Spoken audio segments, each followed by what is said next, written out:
주간의 핫한 키워드를 정리해보는 시간, 이경락의 키워드. 비플라이 소프트 미디어 빅데이터 연구소장 이경락 박사 나왔습니다. 안녕하세요. 네, 안녕하십니까. 미디어 전문가고 저널리즘의 박사학위까지 소지하셨잖아요. 네네네. 저는 팩트만 얘기합니다. 맞죠? 네네네, 맞습니다. 예. 오늘 방통위가 네. 지금 종편에 대한 재승인 심사 발표를 했는데 네네네. 채널 A TV조선 조건부 네. 3년, 네네. 채널 A 조건부 4년 승인 발표했습니다. 어떻게 생각하시나요? 저는 사실은 그게 이전에도 조건부 승인이 있었거든요. 예. 그러니까 이명박 정부 시절에도 사실 그러니까 방송발전기금인가 아무튼 그 정부에 내야 되는 돈이 있습니다. 그러니까 예. 너네들이라고 얘기하지만 종편사들 이렇게 해서 그 어쨌든 우리가 어렵게 승인한 거니까 예. 이 돈을 어쨌든 국가 내외 방송 발전을 위해서 이렇게 하는 내도록 이렇게 했었는데 예. 그거를 그 다음에 못 내면 사실은 그 당시에도 조건부 승인이었습니다. 그러게요. 예. 그러니까 그때 만약에 조건을 못 지켰으면 겼기 때문에 사실은 그때 취소가 됐어도 사실 문제가 없었거든요. 사실 예. 승인 자체가 그 조건부 승인이었기 때문에 근데 이번에 조건부 승인이 난 것도 사실 알고 보면 개인적인 생각일 수도 있겠지만 이거 어떻게 보면은 실제가 아니라 어쨌든 뭐 유하게 이 정도 어쨌든 언론 왜냐면 여러 가지 언론 이 이슈가 있을 수 있지 않습니까? 예. 뭐 언론 탄압이라는 얘기도 있을 수 있고 뭐 그렇기 때문에 어떻게 보면 정부에서 그런 것들을 감안해서 조건부로 사실은 유하게 저는 한 거다 이렇게 생각을 합니다. 그렇군요. 네. 지금 TV조선은 네.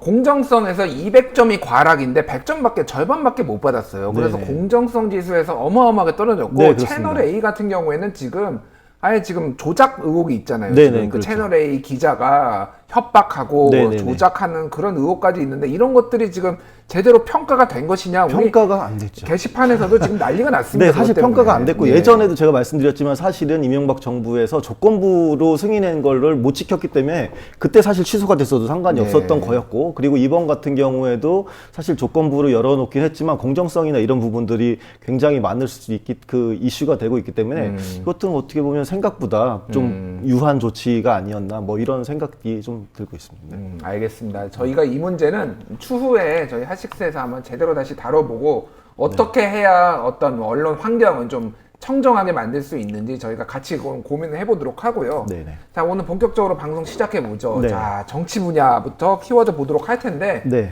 뭐 지난주에는 정치는 그냥 뭐 총선이죠. 네, 그냥. 총선이었습니다. 예, 예. 완전히 그냥 총선 얘기로 다 도배가 돼 있다 이렇게 볼 수가 있겠고 그리고 사실 어떻게 보면 정치 분야는 총선뿐만 아니라 총선 이후의 결과 이런 이슈들이 대부분이 그 키워드로 다 나오고 있었습니다. 그렇군요. 네. 자, 탑5 기사를 네. 보면은 뭐 그냥 총선이네요. 네, 일단 네. 총선이고 그리고 뭐 다른 기사들이 일단 정치 분야에는 없었습니다. 총선이고 대신 이제 총선에서 좀 더 세부적인 내용들이 있었는데 더불어민주당의 승리 요인을 분석한 내용들이나 뭐 네. 사실 또 저쪽 패인이기도 하지만 어쨌든 그런 것도 있고 태국민 당선자 관련된 청원이 있었지 않습니까? 이제 계속 지금도 있는 상황인데. 그러니까 뭐 강남 유권자들을 좀 어떻게 보면은 좀 폄하하는 그런 내용들이기도 합니다. 뭐 예. 그런 내용도 있었고 그리고 미래통합당에서 이제 김종인 씨를 이제 비대위원장으로 뭐 모시냐 마니 뭐 이런 얘기들이 좀 많이 있었고요. 그리고 예. 윤석열 총장의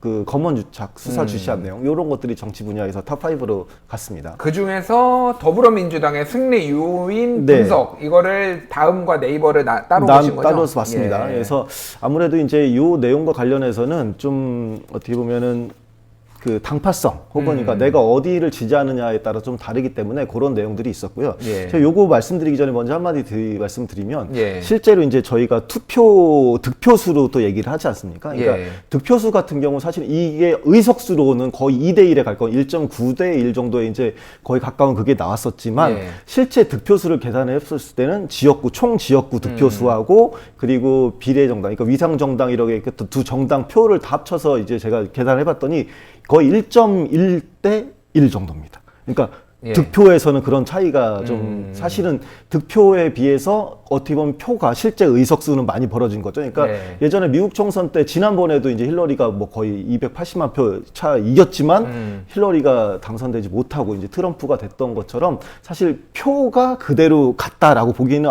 어려운 상황이죠. 이제 뭐 지지하시는 분들 입장에서는 사실 어떻게 보면 1.1대 1이라도 막 10개의 지역구에서 다 1.1대 1이면 사실 10개 다 먹는 거니까 뭐 그렇죠. 그렇게 볼 수는 있긴 하지만 실질적으로 실질적으로 표심은 1.1대 1이었고 그렇지만 의석수로 나타난 거는 1.9대 1 정도로 나타났다. 이렇게 볼 수가 있죠. 소선거구제의 뭐 한계라면 한계랄 수도 네네. 있고 뭐 묘미라면 묘미랄 수도 그렇죠. 있고 뭐 여러 가지 해석은 있는데 어쨌든 그러니까 대충 지역구에서 그 미래통합당 후보들이 한 40%, 45% 그렇죠. 받았고 네네.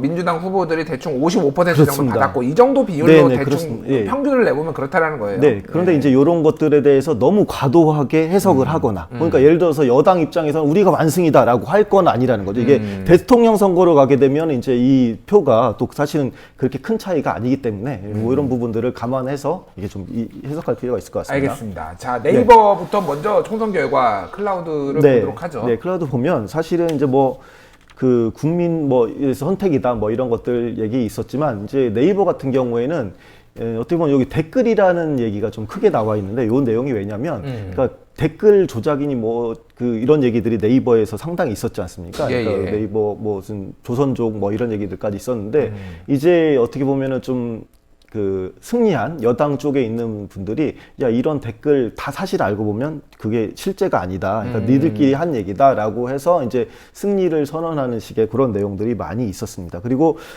네이버이다 보니까 아무래도 이제 이 선거에 대해서 좀 그러니까 비판하는 내용들, 그래서 이제 뭐 이 국민들의 선택에 대해서 좀 부정적으로 평가하는 내용들이 조금 있었습니다. 그렇군요. 네. 이게 좀 의미 네트워크를 보면은 좀 더 잘 나올 것 같아요. 그렇습니다. 이게 예. 여기 보면 국민이라는 것들을 대상으로 봤을 때 그러게요. 수준 정치 뭐 이런 내용이 나오고 있습니다. 근데 그 내용이 뭐냐면 이게 국민 수준이 사실은 이런 정도. 그러니까 왜냐면 뭐 사실 딱 편을 가르긴 뭐하긴 하지만 여기 네이버에서 댓글을 쓰시는 분들 같은 경우에는 이번 선거에 대해서 좀 부정적으로 생각하는 분들이 조금 비중이 높았던 거죠. 그래서 그런 그러니까 댓글을 국민 수준이 이러니까 민주당 압승을 만들어주지. 네, 딱 그렇습니다. 그거군요. 네, 그러니까 그런 여기서 내용들이 댓글이. 많이 있었습니다. 예. 그래서 그 결과에 대해서 좀 부정적으로 생각하는 내용들이 많이 있었고, 그리고 그 야당에 대해서도 이제 비판적으로 얘기했습니다. 제가 뭐 네이버 몇 번을 말씀을 드렸지만 네이버에서는 야당이라고 해서 그러니까 미래통합당을 전적으로 지지하는 게 아니라 사실은 이제 기본적으로 보수적인 그런 성향을 가진 분들이 좀 많이 있는데 그 오히려 이제 야당이 패배한 것들에 대해서 미래통합당을 비판하고 있습니다. 너네가 이렇게 잘못해서 이번에 선거에 많이 졌다라는 식의 그런 내용들이 많이 의미를 구성을 하고 있었습니다. 그렇군요. 보면은 오른쪽에 3시 방향 보면은 야당, 코로나, 심판 뭐 이런 얘기들이 있네요. 네, 그렇습니다. 그러니까 코로나 같은 경우에도 사실은 뭐 김종인 그 그러니까 총괄 선대위원장이 그 코돌이라는 표현까지 쓰지 않았습니까? 예전에 이제 그 노무현 대통령 탄핵 때 탄핵으로 인해서 많이 이제 국민적인 여론 때문에 그 17대 총선에서 이제 그때도 제가 알기로 150 몇 석, 제가 사실 그때 그 정당에서 좀 일을 했었는데, 네, 그랬었는데 그때 150 몇 석 이렇게 넘게 나왔었는데 이번에도 그때 탄돌이라는 얘기가 있었듯이 152석입니다. 정확하게. 네, 그때 그랬고 사실은 또 이번에도 뭐 이렇게 탄핵이 아니라 이번에는 코로나에 대한 그리고 사실은 어쨌든 코로나에 대처를 잘한다는 그런 해외 평가가 사실은 총선 이전에 계속 나오고 있었거든요. 이제 그런 것들이 이제 중도층, 그러니까 중도가 아니라 이제 부동층이죠. 부동층 이렇게 떠다니는 부동층의 뭐 좀 표심을 자극했다라는 것들이 이제 분석으로 많이 나오기도 했습니다. 그렇군요. 열린우리당 당원이셨나요? 아니요, 그러니까? 저는 당원은 아니고 아직도 어디 당은 소속은 안 돼 있고 그때 아르바이트로 제가 아르바이트로. 이제 총선기획단에서 있었는데 예. 네, 그때 상당히 이제 저 재밌었던 기억입니다. 그렇군요.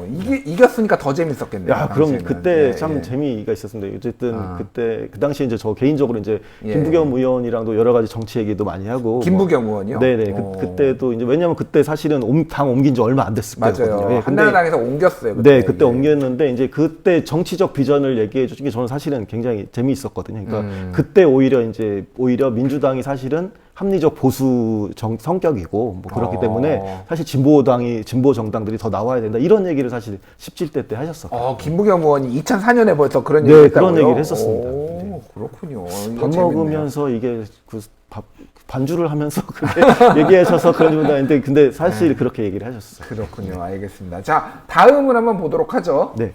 다음 보게 되면 확실히 이제 어떻게 보면 이제 극단적으로 나누기 뭐하지만 이제 승리자의 입장에서 얘기하는 것들이 많습니다. 그런데 중요한 건 여기서 단지 이제 민주당에서 승리했다 이런 것들뿐만 아니라 두 가지 초점들이 나오는데 이제 개혁이라는 게 있습니다. 그러니까 개혁인데 대총이 이제 보시면 알겠지만 국민 말고 언론과 검찰 개혁에 대한 요구가 굉장히 많이 나오고 있습니다. 언론, 검찰 개혁. 네, 그렇습니다. 국민의 보이네요. 선택에 대해서 긍정적으로 생각해요. 네이버에서는 뭐 국민 수준이 어땠다 뭐 이렇게 얘기했지만 여기서는 이제 국민의 선택에 대해서 굉장히 중요하게 생각을 하고 있고 대신 이제 검찰 개혁, 언론 개혁을 요구하지만 한편으로는 이제 여기서 나오는 것들 중에 하나가 이제 그 태국민 그 의원과 관련된 얘기도 있겠지만 대구 경북 같은 이제 지역의 그 투표에 대해서 비판적인 내용이 상당히 댓글에 많이 나오고 있습니다. 그렇군요. 자, 네트워크를 한번 보겠습니다. 네, 그렇습니다. 네트워크를 보게 되면 이제 그러니까 야당 심판론에 대해서 이 심판을 한 것이다 이런 것들이 있었고 그리고 확실히 선거에 있어서 코로나 이슈라는 게 승리 요인으로 작용했다라는 게 이제 초록색으로 이렇게 나와 있는데 아무튼 승리 요인들은 그 코로나 관련해서도 이제 분석을 하고 있는 내용들이 많이 있었습니다.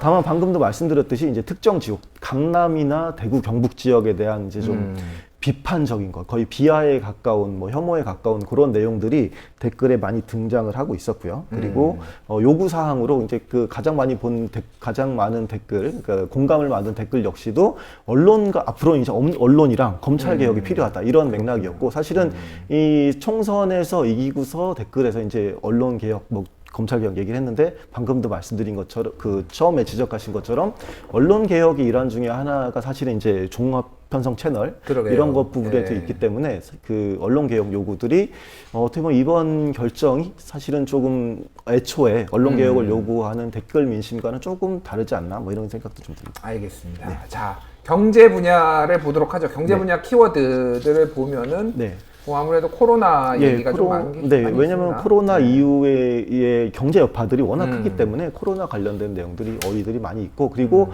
아파트나 부동산에 대한 것들도 계속 주택 관련된 분들을 굉장히 중요한 이슈로 여전히 많이 나오고 있습니다.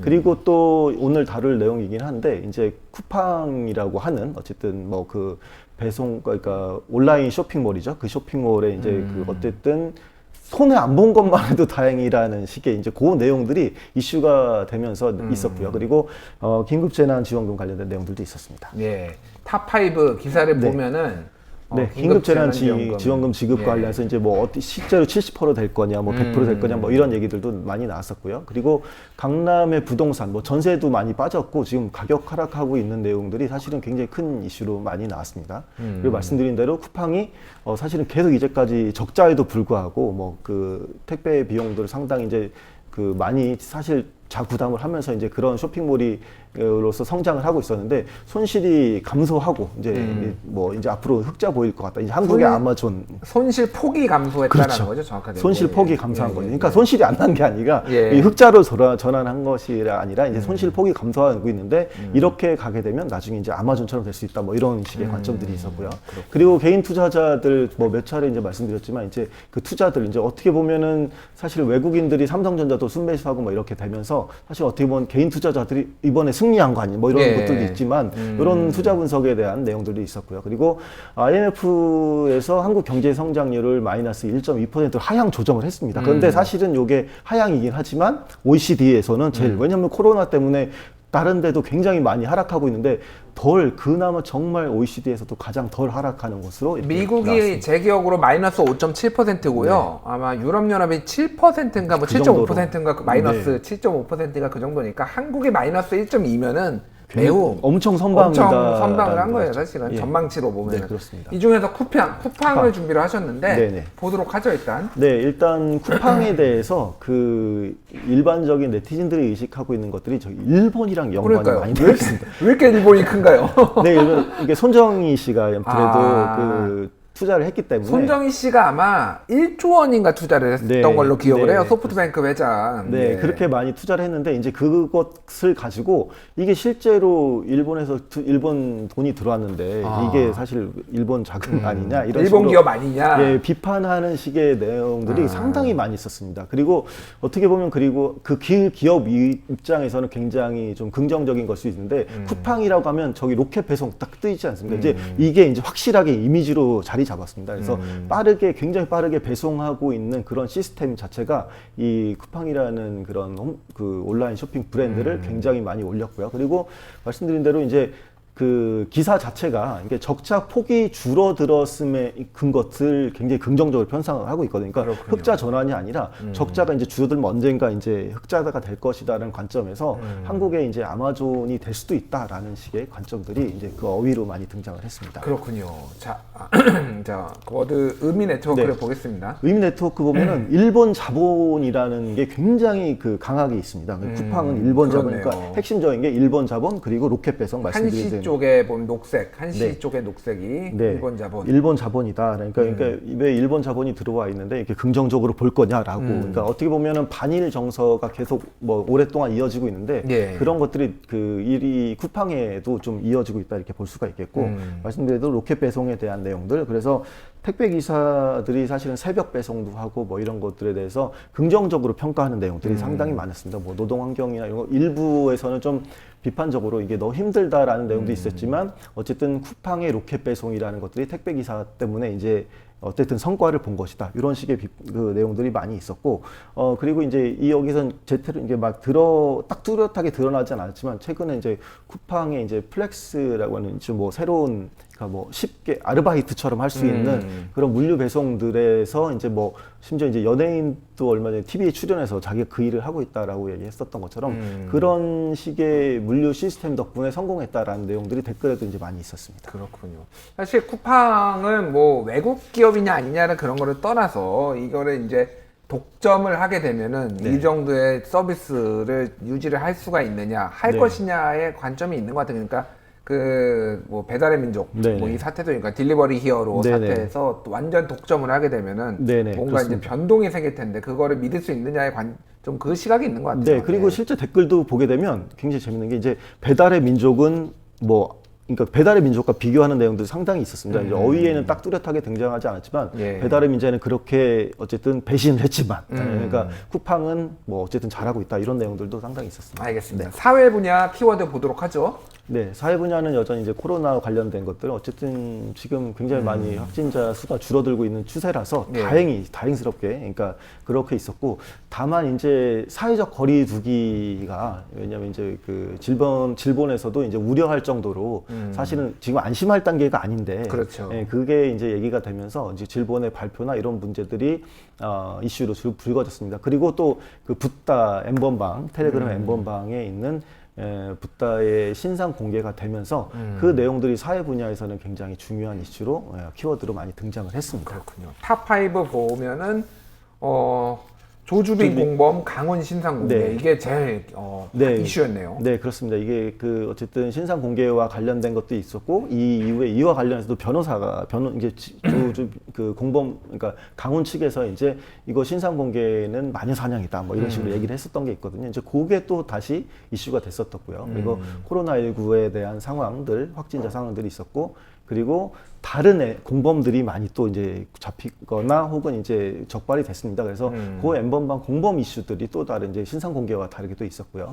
그리고 정은영 그 질병본부장이 그 사회적 거리 두기가 이제 그 무색해질 거로 이렇게 많이들 밖에 외부 활동도 많이 하고 많이 모이고 이런 것들 우려한다는 내용들, 요게 이제 사회 분야 이슈가 됐었고, 그리고 온라인 계약에 여러 가지 계속 차질이 벌어지고 있는데, 요 내용도 이제 사회 분야에서 이슈로 나왔습니다. 자, 이 중에서 이제 강운 신상 공개 관련해서 준비를 했는데, 네네.